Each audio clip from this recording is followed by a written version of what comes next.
The Marvel Tokon beta is over. Here are my impressions. First of all, movement is great. Every character moves in a different way, and it's super easy to understand how movement works. You don't have to do any crazy motions for fly on fly. If you just want to fly with a character that flies, you hold the up button. The game is beautiful. It's one of the best looking fighting games out there. Each character feels very well rounded, like they're all a complete kit.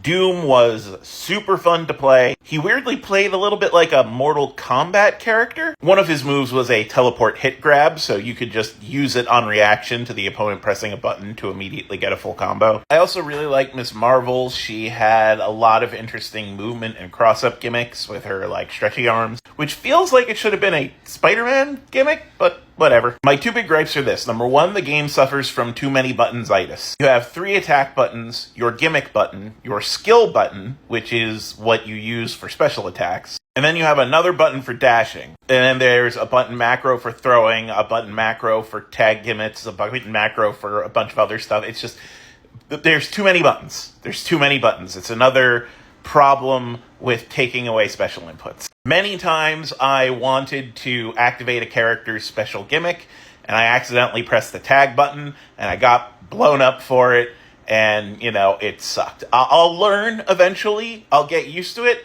but too many buttons. My bigger issue is that the game isn't really a tag game. It is a 1v1 game masquerading as a tag game. There is no good incentive to tag. In fact, there's negative incentive to tagging. There is some mix-up potential with handshake tags, but overall, you're just switching to a character that you know how to play less than your main. And even if you have learned a secondary character, you'll probably only switch between them and your main, and not all 4 characters in your team. Because switching doesn't really get you much. It actually doesn't get you anything that assisting doesn't get you. And switching too much screws up the order of your assists, and making sure your assists come out is really important. So I would not tag because it made the game harder to play, and I got nothing for it. You could DHC, you could tag super to super, but spending 100 skill on 2 level 1 supers is not as good as spending 100 skill on 1 level 2 super. So I just didn't do that either. And at the end of the day, I ended up playing Doom.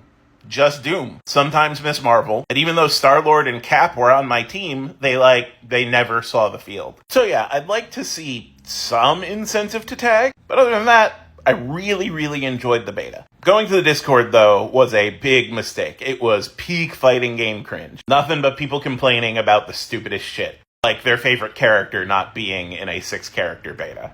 Ugh.